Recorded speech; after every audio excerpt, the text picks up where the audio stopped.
नमस्कार दोस्तों, मैं संदीप सिज्जा आप सभी का हमारे चैनल पर बहुत बहुत स्वागत करता हूं। दोस्तों, post office small saving scheme की सबसे बड़ी खासियत यह है कि इसमें बच्चों से लेकर सीनियर सिटीजन के लिए अलग अलग प्लान्स दिए गए हैं ताकि आपको निवेश करने में आसानी रहे। पोस्ट ऑफिस सेविंग स्कीम की एक खासियत यह भी है कि इन स्मॉल सेविंग स्कीम में बैंक से ज़्यादा रिटर्न मिलता है, जिससे आपको ज़्यादा मुनाफा तो होता ही है। और इसके साथ साथ पोस्ट ऑफिस में कुछ योजनाओं में सेक्शन 80C के तहत टैक्स छूट का लाभ भी मिलता है। सो अगर आप टैक्स बचाने के लिए निवेश करना चाहते हैं तो भी पोस्ट ऑफिस की स्मॉल सेविंग स्कीम में निवेश करना आपके लिए एक अच्छा ऑप्शन हो सकता है। पोस्ट ऑफिस में 9 अलग अलग तरह की सेविंग स्कीम चल रही हैं। पोस्ट ऑफिस की इन निवेश योजनाओं पर हर तिमाही ब्याज दरें बदलती रहती हैं। पिछली बार नई ब्याज दरों की समीक्षा 30 जून 2022 को की गई थी, जो 30 सितंबर तक लागू रहेंगी। आज की वीडियो में हम जानेंगे कि अगर आप post office small saving scheme में निवेश करना चाहते हैं तो कैसे कर सकते हैं। इन स्मॉल सेविंग स्कीम में मिनिमम और मैक्सिमम कितना इन्वेस्टमेंट किया जा सकता है। Post office small saving scheme में निवेश करने पर हमें क्या क्या टैक्स बेनिफिट मिलते हैं। Post office small saving scheme में आज की तारीख में क्या इंटरेस्ट रेट दिया जा रहा है, ये सारी जानकारी आगे हम आपको इस वीडियो में देने वाले हैं। सो आगे बढ़ने से पहले मैं आप सभी से एक हम्बल रिक्वेस्ट करना चाहूँगा कि अगर आपने हमारी वीडियो को देखना शुरू कर दिया है और आप भी post office small saving scheme में निवेश करना चाहते हैं या करने के बारे में सोच रहे हैं, तो आज की वीडियो आपके लिए बहुत ही यूज़फुल हो सकती है। तो आप पूरी जानकारी लेने के लिए वीडियो को एंड तक देखें, कहीं भी स्किप ना करें, तभी आप पूरी जानकारी ले पाएंगे और कुछ सीख पाएंगे। तो चलिए स्टार्ट करते हैं। सबसे पहले बात करते हैं पोस्ट ऑफिस सेविंग अकाउंट के बारे में। पोस्ट ऑफिस में सेविंग अकाउंट मात्र 500 रुपये में खुलवाया जा सकता है और इसमें जो मिनिमम बैलेंस मेंटेन करना होता है वो भी 500 रुपये ही रखा गया है, जो कि मैंडेटरी है। पोस्ट ऑफिस सेविंग अकाउंट में भी आपको वो सभी सुविधाएं मिलती हैं जो एक बैंक सेविंग अकाउंट में मिलती हैं। पोस्ट ऑफिस सेविंग अकाउंट में आपको ATM card, fund transfer, bill payment, recharge, net banking जैसी तमाम ज़रूरी सुविधाएं मिल जाती हैं। पोस्ट ऑफिस सेविंग अकाउंट के इंटरेस्ट रेट की बात करें तो इसमें 4% के हिसाब से ब्याज दिया जा रहा है, जो कि बहुत ही कम ऑथोराइज बैंकों में देखने को मिलता है। अब बात करते हैं पोस्ट ऑफिस रेकरिंग डिपॉजिट के बारे में। इस अकाउंट को मात्र 100 रुपये में खुलवाया जा सकता है और 100 रुपये से ऊपर आप अपनी इनकम के हिसाब से जितना चाहे उतना पैसा इस स्कीम में निवेश कर सकते हैं। इस स्कीम में निवेश करने की कोई ऊपरी सीमा नहीं रखी गई है।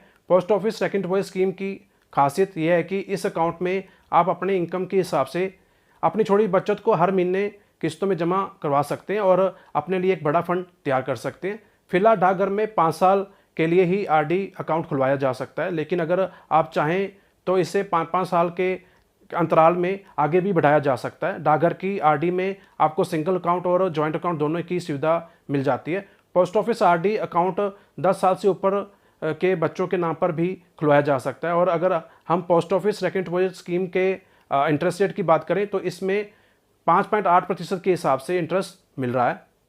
अब बात करते हैं post office monthly income scheme के बारे में। इस स्कीम का जो मैच्योरिटी पीरियड रखा गया है वो 5 साल का रखा गया है, यानी कि आपको इस स्कीम में अपने पैसों को 5 साल के लिए जमा रखना होता है। इस स्कीम की खासियत यह है कि आप इस स्कीम में एक बार लमसम पैसा जमा करके अपने लिए हर महीने एक फिक्स इनकम जनरेट कर सकते हैं। इस स्कीम में हर महीने का जो भी आपका इंटरेस्ट बनता है उसे हर महीने आपके सेविंग अकाउंट में ट्रांसफ़र कर दिया जाता है और मैच्योरिटी पीरियड खत्म होने के बाद जो भी आपने पैसा जमा किया होता है वो पूरा का पूरा आपको वापस मिल जाता है। Post office monthly income scheme के इंटरेस्ट रेट की बात करें तो इस स्कीम में आज की तारीख में 6.6% के हिसाब से इंटरेस्ट दिया जा रहा है।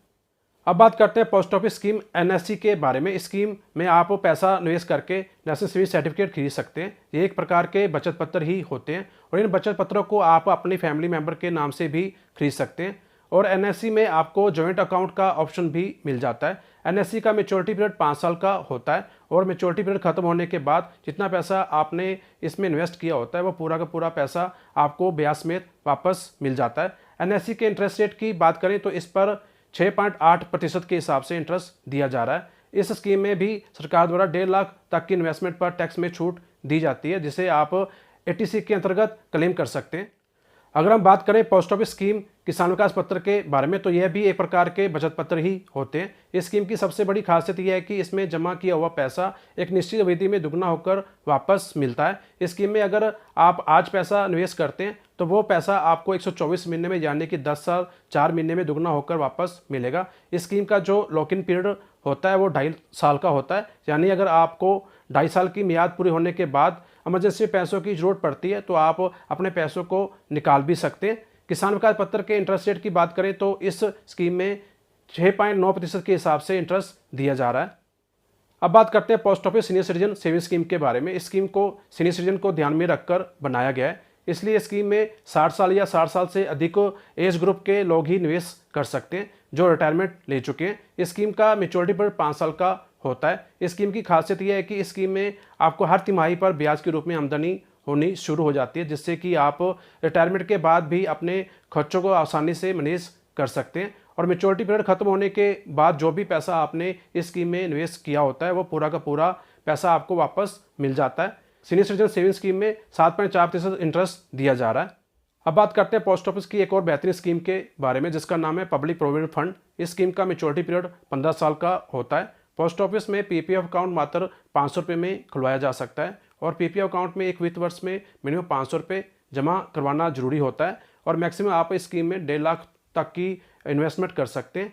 और अब पीपीएफ के नए रूल्स के मुताबिक किस्तें कभी भी और कितनी भी जमा की जा सकती हैं। पीपीएफ खाते में आज की तारीख में 7.1% के हिसाब से इंटरेस्ट दिया जा रहा है।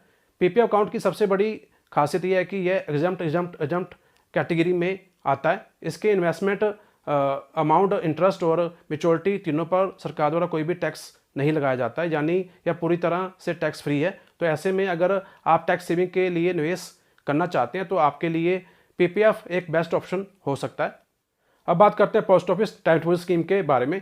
Post office time deposit account दरअसल एक तरह से एफडी अकाउंट ही होता है। इस अकाउंट में आप 1 साल, 2 साल, 3 साल या 5 साल के लिए अपने पैसों को जमा कर सकते हैं। Post office time deposit scheme की खासियत यह है कि इसमें आपको एक बैंक एफडी से ज़्यादा इंटरेस्ट मिलेगा और अगर आप आज पोस्ट ऑफिस में 1 साल से लेकर 3 साल के लिए टाइम डिपॉजिट करवाते हैं तो आपको 5.5% इंटरेस्ट मिलेगा और अगर आप 5 साल के लिए टाइम डिपॉजिट स्कीम में निवेश करते हैं तो आपको 6.7% इंटरेस्ट मिलेगा और इसी स्कीम में आपको टैक्स बेनिफिट भी मिल जाता है। आप 1.5 लाख तक की इन्वेस्टमेंट पर 80C के अंतर्गत टैक्स क्लेम भी ले सकते हैं।